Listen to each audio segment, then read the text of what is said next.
noite. Esse projeto foi pensado para que nós construíssemos juntos um espaço onde as histórias, as vivências e os saberes sejam compartilhados.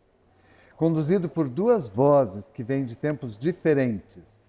A Camila, psicóloga, 30 anos, atravessando os desafios e encaminhamentos de quem vive uma geração cheia de perguntas e também de possibilidades.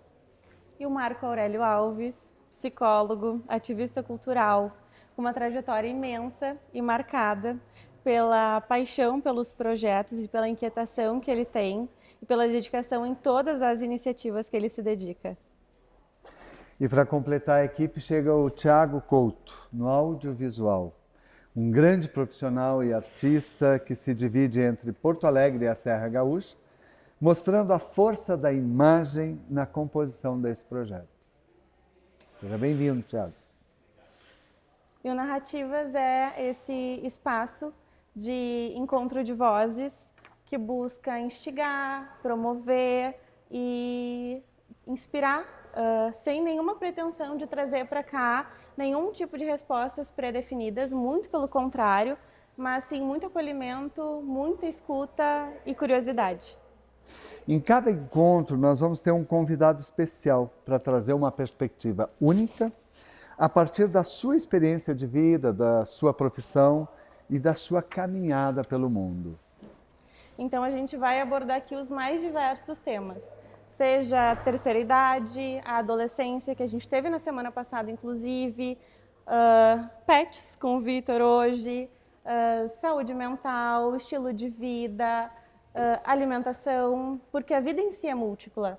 Então a gente não tem como viver e experienciar, cuidar ou envelhecer de uma única forma. O bonito é que quando a gente se senta juntos, nós percebemos que as nossas perguntas são muito parecidas.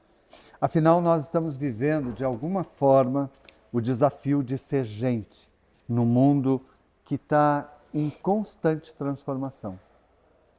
Então a gente espera que hoje a gente consiga fazer com que vocês saiam daqui um pouquinho mais tocados, acolhidos e instigados também. No decorrer do projeto, que será realizado sempre aqui no Sidica, de forma presencial nas quartas-feiras, às 19h30, e nas segundas-feiras, no mesmo horário, se reproduz, então, no YouTube, numa página criada exatamente Narrativas. E aqui a gente tem também a parte, um projeto extra que vai ser conduzido por uma assistente social, que é a Sheila Cortinaz, né? A Shirley. Parecida com Shirley. Shirley Cortinaz, que vai envolver também outros projetos aqui, outras instituições como a PAI, os asilos, o presídio regional, as comunidades terapêuticas e os abrigos para crianças e adolescentes, tanto aqui em Canela quanto em Gramado também.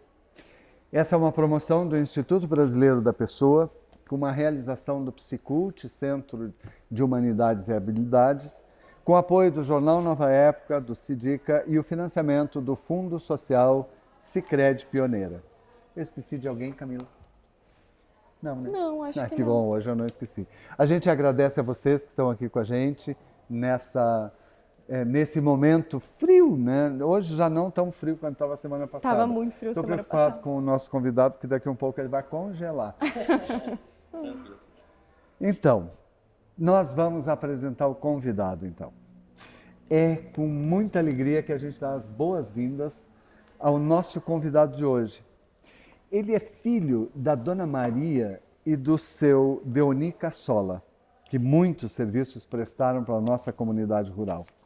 O Dr. Vitor Cassola, 30 anos, já é médico veterinário e acumula uma sólida experiência na área de pequenos animais, comportamento animal, saúde pública e saúde veterinária.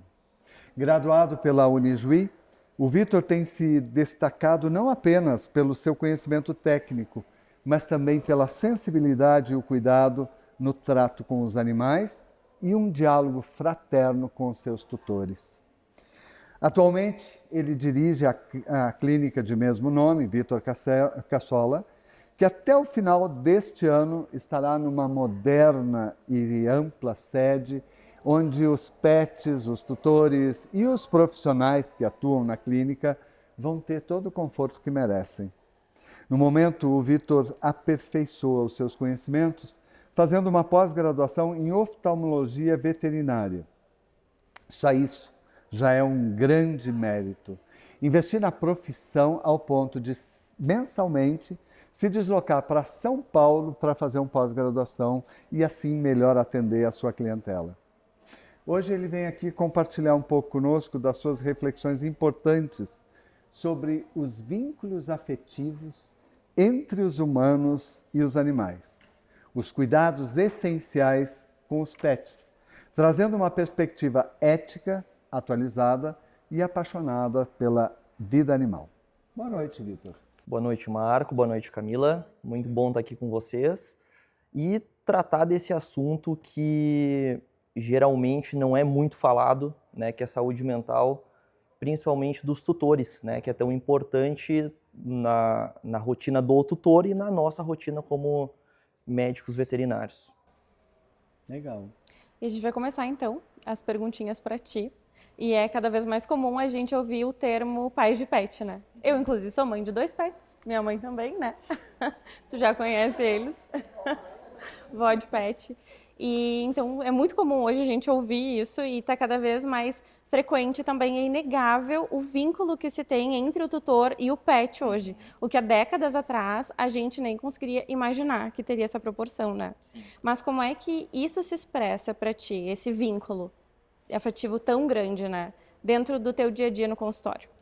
Então, eu vejo isso com bons olhos, né? Eu vejo que os pets hoje eles estão tomando lugares que antes eles não tomariam, né? Por exemplo, não vamos muito longe, né? Há 10, 15 anos atrás, o pet ficava numa corrente no quintal, numa casinha, o cachorro, né? O gato ficava solto no pátio e era aquilo ali, saía brigar e pegava doenças, né? Sumia, a pessoa nem sabia onde ele estava, né?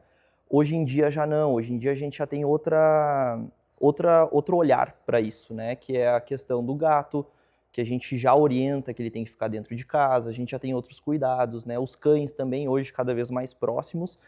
Então, eu acho que isso, se trabalhado da forma correta, a gente só tem a ganhar, né? Eles são companhias, muitos casos de pet terapia também, que é muito importante, né? Então, eu vejo isso de uma forma muito positiva.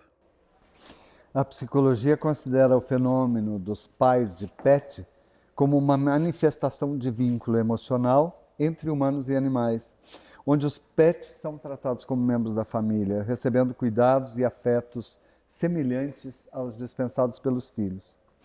Esse fenômeno pode ser considerado e impulsionado por diversos fatores, entre eles a busca da companhia. E aí a gente observa uma redução da natalidade em alguns países.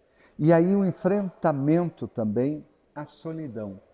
Muita gente que traduz a sua solidão pelo cuidado dos pets, principalmente depois da pandemia.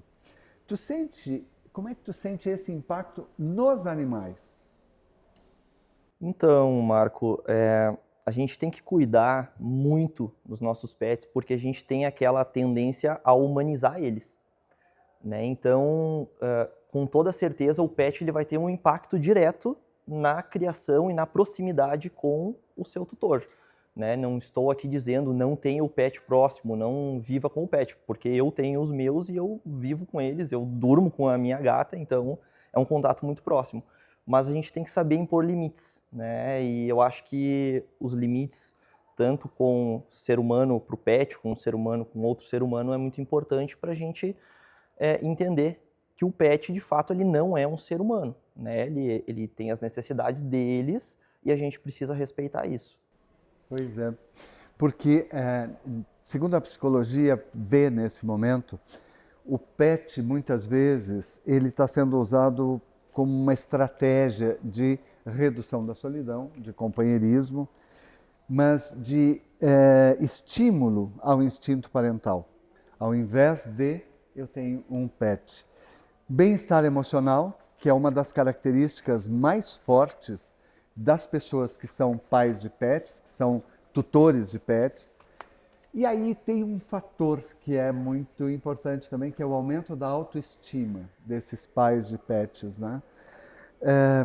Porém, eu acho que entra muito nisso que tu está falando, que o excesso de humanização também pode beirar um risco para a saúde do pet, da saúde mental do pet. E aí, quando isso acontece, é porque há uma dependência emocional desses pais. Esses pais que dependem. A Camila ri porque ela Porque eu tenho uma dependência emocional. Pois é, essa dependência emocional, ela não é tão sadia para os humanos. E como é que ela é para os pets? Nada boa também, né? Nós temos muitos casos na rotina dos tutores que saem para trabalhar, por exemplo, e o pet fica enlouquecido em casa. Então, é algo que vai gerar também um mal-estar para o próprio pet, né? Eu sempre comento com o pessoal, principalmente o pessoal que está adotando, enfim, está adquirindo um pet em casa. Não acostuma mal, não acostuma ele a estar contigo a todo momento, ficar sempre junto, aquela questão de serem inseparáveis, né? Porque isso vai trazer, principalmente pro pet, vai trazer um malefício. Que tipo, mais ou menos? Ele vai começar a ficar ansioso, muito ansioso, né? Hoje, na medicina veterinária, nós temos diversas medicações para ansiedade, né? Assim como na medicina humana, né? E isso não é nada saudável, né? Então tem que estimular o pet, sim, a estar contigo, mas tem que estimular ele a ter contato com outros pets, a ter os momentos que ele vai ficar sozinho, né? Então, o pessoal, a gente consegue ver direitinho na rotina. Por exemplo, eu vou atender um tutor, chegou um cachorrinho ali. O cachorrinho muito ansioso, mega ansioso. Aí, em determinados momentos, a gente faz a leitura daquele momento, né? Eu falo pro tutor, olha, eu preciso, não sei, fazer uma coleta de sangue, alguma coisa assim. Eu preciso que tu saia da sala, ou eu levo o paciente para outra sala, ou até mesmo uma simples aplicação de vacina. E o pet longe do tutor é outro, é totalmente outro, o comportamento é outro, e a gente nota isso muito no tutor. É só olhar para o tutor que a gente vai perceber qual que é a personalidade do pet. Geralmente é uma regra. A pessoa, ai, doutor, não deixa eu fazer isso, não vai machucar, não vai isso, não vai aquilo. Ela transmite aquela ansiedade pro pet e ele é exatamente como ele está acostumado a conviver com esta pessoa. A relação dele, do tutor com o pet, traduz uma cópia? O pet se comporta como uma cópia do seu tutor? Em muitos casos, sim. Em muitos casos, sim. Tem casos que não, né? Mas geralmente, sim. E tem muitos estudos, a gente lê bastante, que o pet ele vai adquirindo hábitos através do seu tutor. Eu sempre comento com o pessoal, parece um filho humano. Se comporta de um jeito com os pais e sem os pais é outro, né? Os pets é a mesma coisa. Geralmente, né? Tem suas exceções, mas geralmente funciona assim. E eu vejo também, pela minha experiência como mãe de pet, como é só eu e ela, que eu tenho uma gata, ela não come até eu chegar em casa. Ela fica sem comer até eu ir para casa. Sim. A gente tem um outro cachorro também, que durante um período a gente teve que dar floral para ele, porque ele ficava ansioso. E porque ele tirava os pelinhos das patas. E isso eu acho que está sendo muito visado hoje também, né? A própria saúde emocional dos pets, dos animais, que antes era pouco falado. Sim. Só que exatamente por essa humanização que vem sendo criada, né? Exposta. E eu acho que também parte muito da avaliação que a gente tem que fazer do que eu estou projetando no animal, né? Será que é uma questão minha ali que eu estou suprindo com ele? Ou eu estou só dando o suporte ali que ele realmente precisa como um animal? Uhum. Pelo que eu percebo na rotina, e a gente acaba atendendo o pet, mas a gente tem que atender também o tutor, né? Porque sem o tutor a gente não vai conseguir aquele tratamento, né? Então, eu noto na rotina que o tutor projeta no pet aquilo que ele tem necessidade, né? Aquilo que está faltando nele, né? E não necessariamente o bem-estar do pet em si. né? Eu vou dar um exemplo para vocês. Eu tenho muitos pacientes, muitos mesmo, eu tenho colegas veterinários aqui que vão confirmar, a gente sempre conversa, que a pessoa ama aquele pet. Ela ama, é a vida dela. O banho toda semana está em dia, está sempre bonitinho, não tem vacina, não faz um check-up anual. Então, até que ponto é amor, até que ponto é excesso e até que ponto é cuidado, né? Então, a gente nota isso no dia a dia também. Então é a partir disso que tu consegue fazer essa diferenciação também. Sim, sim. E não há um pouco, Vitor, de egocentrismo nisso, de eu vou mostrar o quanto... Isso que tu fala, ou seja, ele passou, tem o banho tosa, ele passou... Esteticamente ele está lindo, mas ele também tem uma coisa que me incomoda muito, que é, ele passa o dia todo sozinho, dentro de casa, sozinho, isolado. E depois as pessoas compensam isso com uma saidinha ali fora, anda 20 metros, 50 metros, ele faz suas necessidades e volta para casa. E aí eu sou pai de pet. Exatamente. Eu acho que antes de adquirir um pet, o tutor ele tem que estar preparado psicologicamente para ter esse pet, né? Então, tem que avaliar se ele tem condições financeiras, condições físicas, né, de ambiente, de espaço para esse pet e principalmente tempo, né, que é o que a gente tem de mais valioso hoje. Para os pets é a mesma coisa, o tempo deles com a gente é o que mais vale para eles, antes de qualquer outra coisa. Então é sempre importante isso, né? Aquele pet, geralmente, que fica sozinho o dia inteiro em casa, ele vai começar a comer sofá, ele vai começar a ficar estressado, ele vai começar a ter problemas realmente comportamentais por conta dessa falta de cuidado.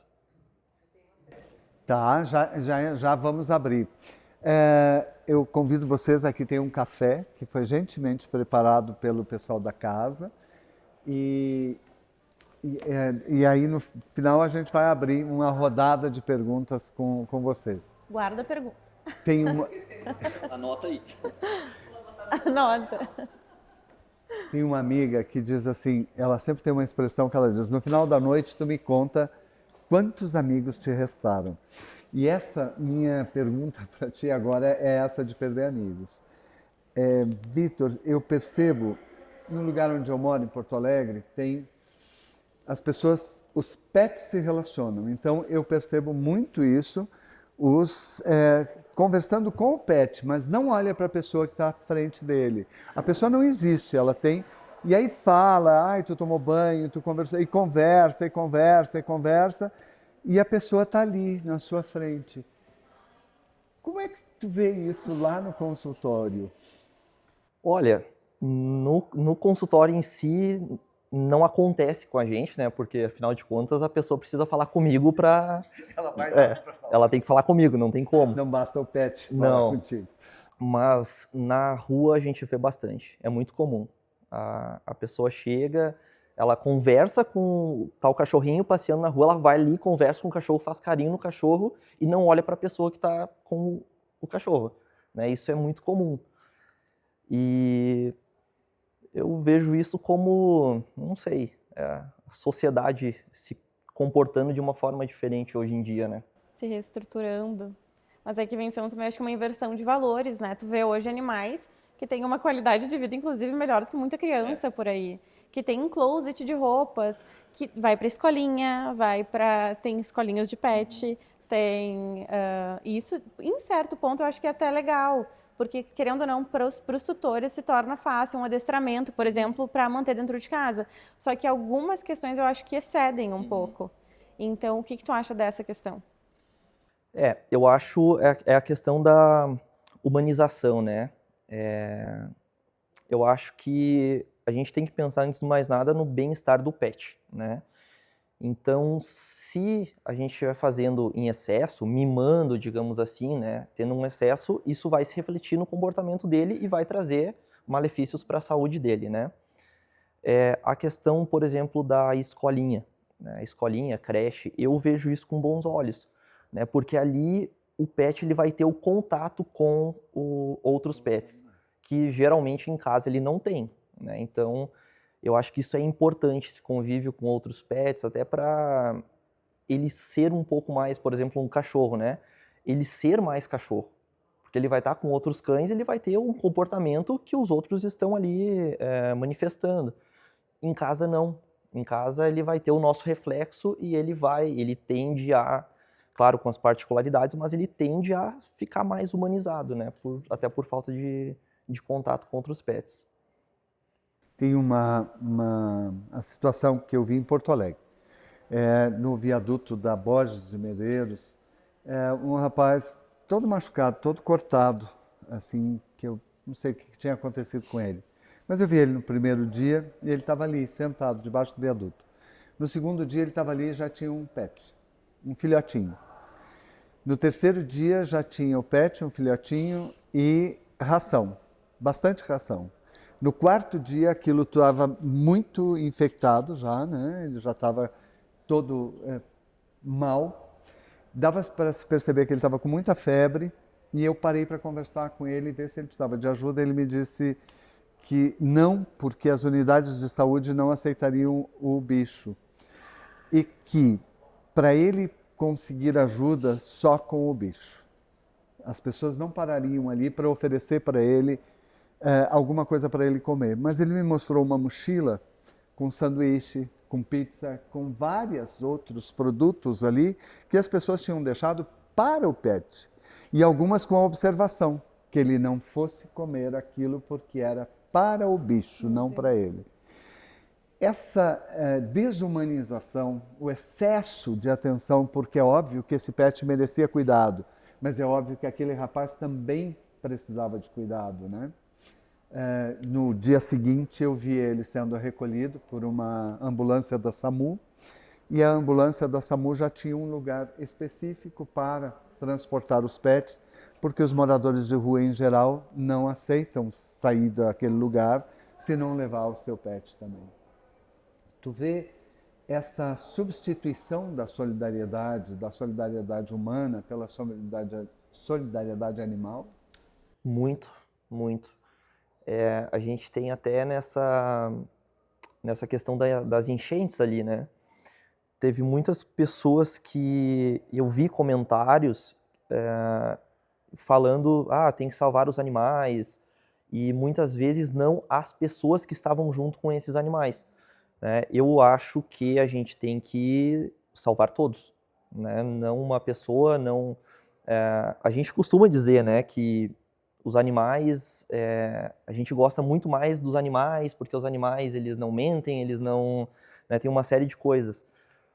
Mas isso vai até um certo ponto, né, porque as pessoas também são muito importantes. É uma vida que está ali, né, é uma vida que precisa de cuidado, de atenção. E eu também não vejo um pet menos do que um ser humano, né? Isso até é um pouco polêmico, cada um vê de um jeito, eu vejo como iguais. Eu acho que não precisa dar mais atenção para um e desmerecer o outro. Eu acho que são vidas e qualquer vida tem que ser levada em consideração. É que eu acho que hoje o que a gente está também vivendo, né? Porque o pet é um suporte emocional, tem sido um suporte emocional. Ele está ocupando um espaço ali dentro da vida dos tutores como uma suficiência de algo que falta. E por relações que a gente vem observando hoje, principalmente também no consultório, das experiências que tu teve também e que tu comentou comigo, parece que hoje acaba sendo muito mais cômodo e muito mais seguro, né? Pra gente ter um pet ali que vai te suprir todas as tuas carências, sem que tu precise de fato encarar e avaliar o que tu precisa olhar em ti de fato, né? Do que tu colocar isso em prática, tu substitui, né? Tu supre com o animal. E isso tu percebe também no consultório. Muito. Essa questão emocional dos próprios tutores. Muito. Hoje, cada vez mais, as pessoas estão deixando de ter filhos, por exemplo, para terem pets. Né, isso, eles têm ocupado esse espaço, né? E também tem pessoas que deixam de se relacionar com outras pessoas e tem o pet, e o pet é a vida daquela pessoa, né? Obviamente, eu não vejo isso como algo saudável para a pessoa e muito menos para o pet, né? Porque a pessoa acaba colocando o pet num lugar que vai acabar dando algum problema, um conflito durante a vida, né? Então eu acho que não é saudável para nenhuma das partes. É uma substituição, né? É uma substituição. Da vida afetiva, da vida amorosa, o pet na cama, né? Eu vou perder todos os amigos aqui hoje, todos, os que estão presentes e os que vão assistir depois, todos, né? O Vitor vai dizer, nunca mais eu falo contigo depois disso. Mas a Camila mencionou ali uma experiência, eu atendi casualmente essa semana, em outra cidade, o caso de uma moça que não foi ao funeral da mãe porque o pet estava adoecido. Então, e aí ela, em função disso, ela acabou sendo internada, né? Porque já estava muito grave aquele distanciamento emocional dos humanos. E quando ela foi internada, ela negociou muito comigo, assim, que ela precisava só dar uma saída da clínica onde ela está internada para ela ver como é que estão os seus 2 cachorros. E aí que ela veria e ela voltaria tranquilamente se ela pudesse trazê-los junto com ela. Mas se ela não pudesse trazer, não tinha o menor sentido ela permanecer ali.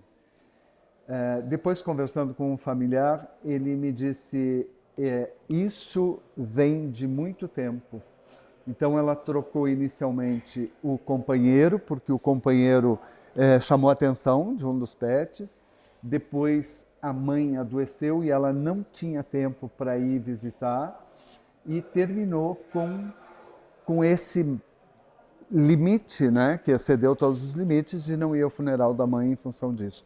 É um adoecimento que foi um adoecimento emocional e o pet não tem nada a ver com isso. Os 2 cachorros que ela tem não tem absolutamente nada. Ela apenas canalizou a sua capacidade afetiva, a sua capacidade amorosa naqueles 2 seres que estão ali e que podiam ter todo o afeto, todo o carinho, né? E que podiam merecer toda essa atenção, porém precisavam, ela não conseguiu mensurar isto, né? Quando tu percebe que existe esse excesso por parte dos pais de pet, como é que o profissional, tu tá ali para cuidar dele, do pet, não do pai ou da mãe, como é que faz? É difícil, né? O que a gente pode fazer na clínica é colocar limites, né? Mas, obviamente, a gente não tem como, e nem é a nossa função, tratar o tutor, né? A gente não tem conhecimento para isso. Mas a gente tenta colocar alguns limites, né? Por exemplo, muitos casos de cirurgia, por exemplo. A pessoa vai lá na clínica, o pessoal da clínica está aí para confirmar, aconteceu esses dias, e a pessoa não quer ir embora. Ela não quer ir embora de jeito nenhum. Não, vou ficar aqui durante a cirurgia, não sei o quê.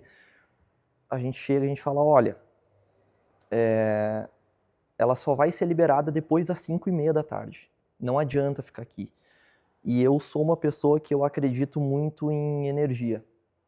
E eu acho que aquela pessoa coloca muita energia pesada no ambiente. E eu tenho por experiência, e quando eu vejo que nada mais funciona, eu tenho que falar para a pessoa, olha, vai embora, assim que terminar a cirurgia eu vou te avisar, a gente manda um vídeo para ti, né, dela acordando, mas essa energia aqui geralmente não dá boa coisa. Aí a pessoa, não, tá bom. Vai tomar um café, não tem o que fazer, vai tomar um café, vai passear, né, não vai mudar nada estar aqui dentro da clínica, né, pelo contrário. E a gente nota isso, a gente nota tutores, por exemplo, que vai dar um comprimido para um paciente durante a consulta. Ele, ai, coitadinho, não, mas tem que ser, eu preciso fazer isso, é pro bem dele, né? Vai fazer vacina, ai, coitadinho, não sei o quê. Não, mas é pro bem dele, é através disso que ele vai ficar imunizado, né? Então, a gente tenta orientar, mudar um pouco essa visão do tutor de achar que o pet é coitadinho, que tudo está afetando a saúde física dele, estressando, para ele entender, não, tudo tem limite, tá? Para ele ficar bem, eu preciso fazer isso aqui, né? Então a gente consegue conversando muitas vezes com o tutor e fazendo ele entender isso. mas não é fácil, não é nada fácil. Na rotina a gente nota que ainda assim eles colocam muita energia naquele pet, né, mais do que deveria, né, em coisas que não teriam necessidade, e isso acaba afetando, né, como a gente falou anteriormente, a saúde mental do tutor e o pet também acaba ficando mais estressado. Fragiliza o próprio pet, né? Muito. Eu já vivi isso também, eu sei como é que é. A Camila Eu tá fui levar a Amora fazendo uma tudo. vez para uma consulta, eu tive que sair da consulta, eu me retirei, tá? Ninguém precisou me tirar. Porque eu chorava igual uma criança. Eu fui pra rua e eu mandava áudio para as minhas amigas dizendo como alguém consegue ter um filho porque eu tô aqui chorando por causa da minha gata. E não era nada demais. Só porque eu vi ela lá em sofrimento, nossa, foi terrível pra mim. Só que tu comentou que tu não trabalha muito, não trabalha nada a questão emocional dos tutores. Mas tem um ponto que vocês têm que lidar com isso, que é quando existe um luto. E que até pra mim, quando eu penso nisso, é muito difícil.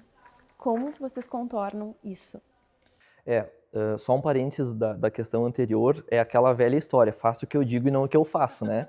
Uma vez por ano eu faço check-up na Verônica, que é a minha gata, e de forma alguma ela deixa a gente manipular. Não tem como. Isso que ela não tem uma perninha, o bracinho ela não tem. E é impossível, é impossível. Todo mundo fica enlouquecido. Ela é o terror do anestesista, né? Que ela precisou fazer 2 cirurgias já e o pessoal, assim, é complicado. Aí a gente tem que dar uma sedada nela. E quando a gente vai sedar ela, eu não fico junto, eu não fico perto. Então ela fez 2 cirurgias e em nenhuma eu estava junto. Eu fiquei para fora, não quis acompanhar. Então é aquela questão do faço o que eu digo e não o que eu faço, né? Eu também sofro bastante, né? Mas a gente tenta colocar tudo da forma correta, né? Para não... Seguindo toda a ética. Exatamente, né? Para a gente não ter problemas. A questão do luto do tutor é muito difícil. Porque nós temos as etapas do luto, né? E até recentemente aconteceu um caso de um paciente que veio a óbito, né? Ele era cardiopata, então ele tinha uma severa alteração cardíaca e ele precisou passar por um procedimento, né? E dias depois ele acabou vindo a óbito, até nem foi lá na clínica, foi em outro local. Mas o tutor, a gente notou a todo momento que ele estava tentando encontrar culpados, né? E a partir daquele momento, a gente sempre abraça o tutor, né? Independente se ele me culpa ou não, por mais que eu sei, não necessariamente nesse caso, mas muitas vezes que foi a negligência dele que levou o pet a óbito, eu sempre falo, olha, não se sinta culpado, né? Tu fez o que tu pôde no momento que tu pôde, com os recursos que tu tinha. A gente sempre faz o melhor pro pet, a gente não quer, né, jamais que ele sofra, né? Então eu tento acalmar, mesmo sabendo que foi negligência, né? E da mesma forma tem aqueles tutores que eles estão naquele momento de desespero, eles perderam um pet, que é um membro da família, e eles querem encontrar culpados, né? Então, naquele caso que aconteceu ali na clínica, a gente notava que ele vinha, ele argumentava e a gente respondia tecnicamente do porquê não estava correta aquela informação dele. E mesmo assim, não adiantou, né? E não iria adiantar por conta do que ele estava passando. Então a gente tenta amenizar a situação, né? Deixar o tutor o mais confortável possível e entender o momento, né? Entender o momento. Lá na clínica, por exemplo, a gente sempre faz uma cartinha, a gente pega o carimbo e cola a patinha do pet na cartinha. Às vezes a gente pega o pelo também, então é uma demonstração de carinho que eu acho que o tutor precisa nesse momento, né? Ele precisa ser abraçado. E eu acredito que daí sim a nossa função, né? A gente precisa abraçar, afinal de contas, porque a gente estava presente no último momento daquele pet, né? É algo simbólico, né? Sim. Para tu conseguir lidar com essa perda. Sim. Eu vou aproveitar que o tema chegou aí e me surpreendeu muito uma notícia há poucos dias que tá uma discussão no Poder Judiciário ainda, eu achei que já tinha uma solução, mas ainda está sendo discutido, de uma pessoa que deixou seus bens para um pet. Então, ele virou o seu único herdeiro. Para quem assumisse a tutoria a partir dali, né? E o judiciário ainda não se manifestou, o processo permanece. Era uma pessoa que já tinha uma certa idade. Quando a gente diz uma certa idade, parece que é uma idade indefinida. Já tinha mais de 80, né?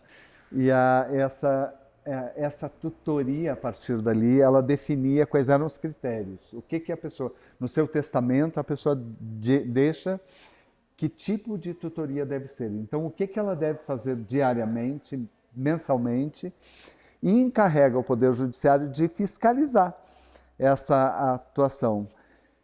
É muito surpreendente porque é uma forma de solucionar a perda que ela vai ter, né? Na verdade, ela encontrou uma forma de não sofrer quando ela deixar de conviver, porque para esse bicho, provavelmente, ele vai ter uma outra vida, ele vai começar uma outra vida, mas o seu temor era esse.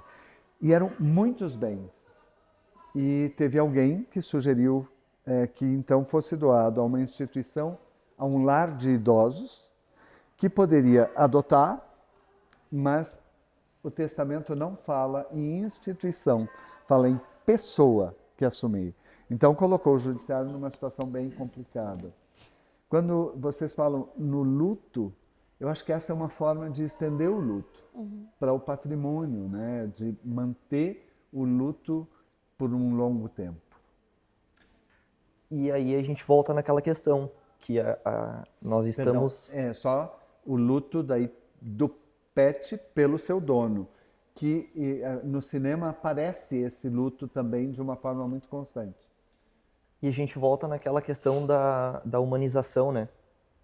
Tu vai deixar uma herança para um pet, o que o pet vai fazer com essa herança?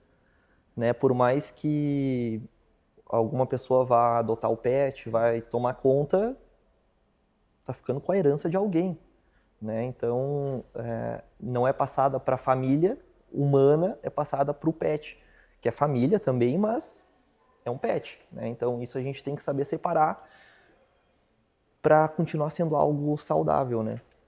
Eu não tinha visto essa notícia, até não me surpreendo mais.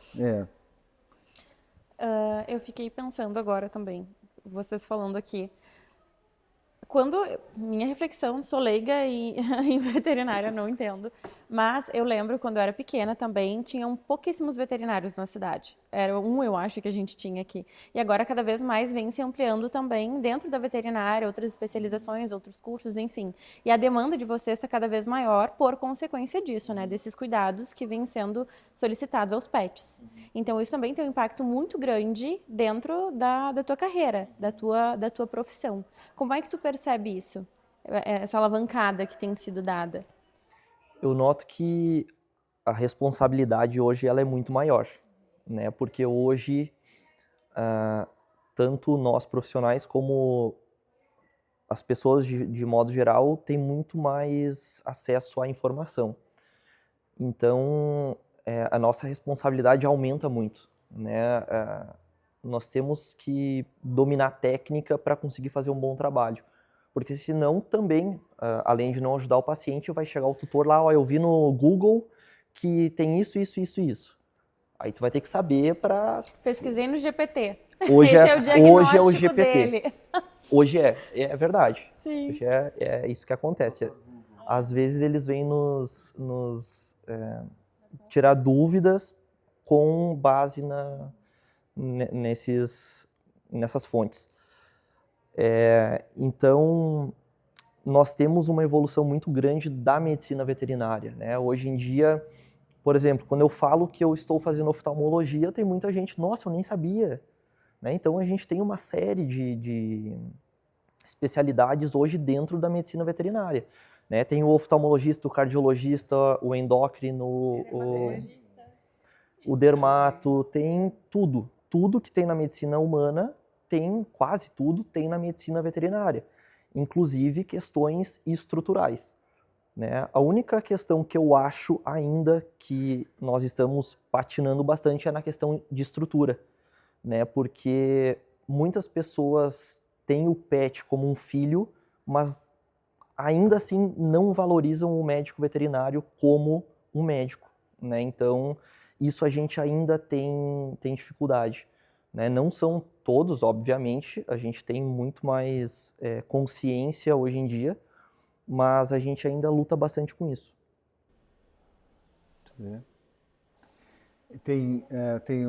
Lá em Porto Alegre, eu divido consultório com 2 colegas e a minha colega ficou muito chocada quando foi procurada para ter um paciente pet. É que esse cachorro estava com muitos problemas emocionais, então chamaram ela para atender. E ela disse que não. E ela me mostrou o texto, o textão, aquele famoso textão que ela recebeu por WhatsApp, de xingamento, de falta de profissionalismo. E ela foi denunciada no Conselho Regional de Psicologia. Por isso que o Conselho não se manifestou, não disse uma palavra sobre isso, né? Mas eu fiquei impactado. E agora tu fala numa coisa, que é a falta de respeito com o profissional veterinário, às vezes, né? Da falta de consideração. E ao mesmo tempo tu busca um profissional humano para dar conta do pet. Para dar conta do pet. E aí eu fiquei imaginando agora, Camila, tu receberia? Não. Não. Como ficaria a minha ética dentro disso? Jamais. Tu receberia? Não, claro que não. Não, eu acho que não me procurariam. Eu acho que não. Acho que não. Né? Vai que. Tu tinha uma pergunta. O Thiago vai me bater agora, né? Porque o Thiago vai dizer com que microfone ela vai fazer essa pergunta. Fala. Legal. Vocês estavam falando, né, sobre deixar o pet muito tempo em casa. Nós temos uma loja, é exatamente o contrário. Eles vão trabalhar conosco. Então eles passam o dia inteirinho com a gente. E às vezes quando a gente precisa deixar um domingo, umas horinhas, é bem isso. A gente fica mais nervoso, ansioso com o que eles vão fazer em casa do que talvez eles em casa mesmo, né? E aí eu queria saber, assim, alguma dica que eu posso fazer, principalmente com a Estela, né? Que o Bud, ele é ceguinho, então para ele é mais tranquilo, ele também fica mais ali. Mas a Estela, ela realmente detona tudo. Ou ela faz xixi no tapete, ou ela faz xixi em cima da cama, cocô em cima da cama. Eles ficam assim, estressados. Eu posso fazer algo, eu pensei já em instalar uma câmera para ficar falando, ou talvez seria pior isso. Que dica tu dá? Então, a gente tem que avaliar sempre essas questões comportamentais, cada caso é um caso, né? Então a gente tem que entender a rotina deles e entender o que eles fazem, o ambiente que eles estão, para ver o que a gente consegue adaptar na rotina deles. Nós temos algumas questões, principalmente do enriquecimento ambiental, né, que a gente indica bastante, ou seja, se ocupar com alguma coisa. Né, que nem o ser humano, por exemplo. O ser humano está num ambiente que ele não tem nada para fazer, né? Então ele vai ficar estressado, vai ficar ansioso, né? Então a gente sempre recomenda, primeiro, enriquecimento ambiental, né? Segundo, a gente tem que de certa forma ver um jeito para ela ficar bem, se sentir confortável. Enriquecimento ambiental não deu, né? Daqui a pouco, ela já tem um outro pet junto. Se ela não tivesse, eu indicaria, né? Muitas vezes é uma boa opção também a companhia um do outro, né? Nós temos florais também, nós temos feromônios hoje em dia que auxiliam muito, né? Que eles trazem esse bem-estar para eles, né? Então a gente teria que estudar a rotina deles para a gente conseguir encontrar a melhor forma e ver o que está dando resultado. Na verdade, a gente agora, quando a gente vai sair no domingo, a gente vai trabalhar, a gente abre a loja, fica um tempo lá, deixa eles na loja, que eles estão adorando, e aí a gente vai curtir o domingo, pronto. Chega no final do dia, deixa eles trabalhando. Está tudo certinho, a Estela está na cama perfeita, no chão, tá tudo certo. Então a gente já está falando, né? Estamos fazendo isso, mas em casa a gente sempre tem problema. Ela sempre faz alguma. Por quê? Porque ela está sempre na loja. Então aquele ambiente é um ambiente seguro para ela, né? Sem aquele ambiente, ela estando fora, por mais que seja a casa de vocês, ela não se sente em casa, né? Isso gera ansiedade para ela, né? Essa questão da separação de vocês também, né? Então, a gente tem que avaliar muito bem isso, né? Mas é uma boa opção. Eu acho que dá pra continuar deixando ela na loja. Eles já viraram os nossos alpinlinks. O pessoal chega lá e é assim, fala primeiro com os cachorros, depois, eu tô precisando de tal peça, mas primeiro é eles e depois é nós. Mas a gente já se acostumou. E tem a questão da creche também, que é interessante em muitos casos, né? Porque eles vão ter contatos com outros cães, né? É outro ambiente também, então isso pode ajudar também. Uma vez a gente deixou até o Bud e aí a menina da creche falou, nossa, foi o nosso melhor aluno. Quando eu peguei o Bud, ele tava assim, ó, uma cara de tédio. Ele ficou mal comigo. Ficou emburrado. Ele ficou seguindo ela todo o tempo. Tá explicado, ele só queria ficar porque ele é muito individualista, né? Ele é o centro das atenções. Tu privou ele de ser um animal. E agora quando ele fica ceguinho, aí a gente, tipo, tenta deixar ele o mais confortável possível. Até que bom que tu está fazendo. Estava faltando aqui na cidade. Camila. Eu acho que seriam isso, as minhas perguntas. Perdão, te cortei. Não, mas eu acho que é importante também a gente frisar quanto é positivo, né? A gente ter esse contato, esse vínculo, porque já existem zilhões de estudos que a gente também conhece, do quanto isso agrega, principalmente para pessoas sozinhas, para idosos. Eu vejo também pela minha mãe. A minha mãe não sairia de casa se não fosse Tu a chamou necessidade. a tua mãe de idosa. Não chamei! Ela nem parece, tá? Ela Não tá parece, maravilhosa. é por isso que eu... Eu acho que a Camila fez isso para dizer, viu que uma pessoa idosa pode estar super bem. Maravilhosa. Foi para elogiar Foi depois. para elogiar. Não, mas é mais em relação a pessoas sozinhas, assim, que às vezes Que tu tem moram ali... sozinhas. Tu tem ali uma companhia e, por exemplo, até já a gente percebe que como a minha mãe, por exemplo, usando ela aqui, ela sai de casa porque o cachorro só faz xixi e cocô na rua. Então ela se obriga a sair de casa para passear com o cachorro. E em outros casos também, isso faz com que a pessoa crie vínculos, com que saia, tenha uma qualidade de vida, de fato. A socialização agrega muito nisso. Sem contar em toda a parte fisiológica ali, né? Que envolve também a questão de terapias também com os animais, seja em tratamentos, até inclusive em hospitais, né? Isso também já tem agregado. Vitor, tem uma pergunta de utilidade pública para te fazer. Muita gente quer fazer castração e a prefeitura, eu acho que oferece esse serviço e vocês prestam esse serviço lá? Sim, nós temos algumas clínicas conveniadas, tá? Tem através da Secretaria de Saúde em Canela. Vai mudar a secretaria no próximo contrato, tá? Mas por enquanto ainda segue sendo lá. Então tem que chegar lá, tem que preencher a ficha e eles encaminham para as clínicas conveniadas. Através das fichas a gente chama o pessoal para fazer a castração. Muito importante, né? Muita gente usa esse serviço sem ter a necessidade, né? Então está tirando o lugar de outra pessoa que realmente precisaria desse serviço. Então sem necessidade econômica. Econômica. Então é bom ter consciência disso, né? Mas é algo que tem ajudado bastante a saúde pública na região, né? Nós tínhamos aí, sei lá, 10 anos atrás, quando eu comecei a estagiar, 10, 15 anos, a gente tinha muitos cães de rua, muitos. Hoje em dia já diminuiu bastante, né? E isso se deve ao trabalho do médico veterinário e a parceria que a gente tem com os convênios também. E, claro, a conscientização das pessoas, né? Tem muito pessoal de ONG que trabalha também, que recolhe e consegue a adoção desses cães, dos gatos também. Então, eu acho que nesse sentido a gente está caminhando para a gente está seguindo um bom caminho. E a gente falou assim da clínica, né? Mas não disse que serviços vocês oferecem lá na clínica, né? Então, eu particularmente eu atendo cães e gatos. A gente tem um colega que atende silvestres também, né? Então a gente faz consultas, vacinação, cirurgia geral, cirurgia ortopédica, exames, ecografia, ultrassom. Tem os especialistas que eu falei antes, né? o cardiologista, o endócrino, o gastro, o neuro, enfim, tem tudo. Então, a gente tem uma série de serviços que a gente presta, né? Se tem algum serviço que a gente não tenha lá, a gente encaminha para quem faça também. E onde é que fica?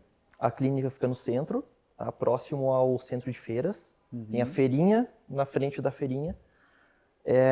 Lembrando, né, como tu comentou no início, que a clínica vai se mudar esse ano, né? Então a gente está indo para um espaço novo. Um projeto que a gente conseguiu dessa vez começar do zero, então tudo planejado de acordo com a nossa rotina e as nossas necessidades. Eu acredito que vai ser muito bom, vai nos ajudar bastante na rotina por conta da nossa estrutura também e para a comodidade do nosso cliente. Então a gente está fazendo um espaço todo planejado para o bem-estar do pet e do tutor que vai para lá também. Até o final do ano agora é para estar pronto, então eu vou avisando. Vai ficar no centro também, na Fernando Ferrari. Uhum. Legal. Bem localizado. Uhum.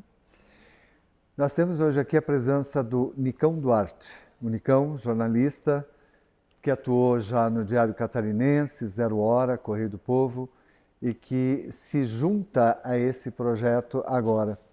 Seja bem-vindo.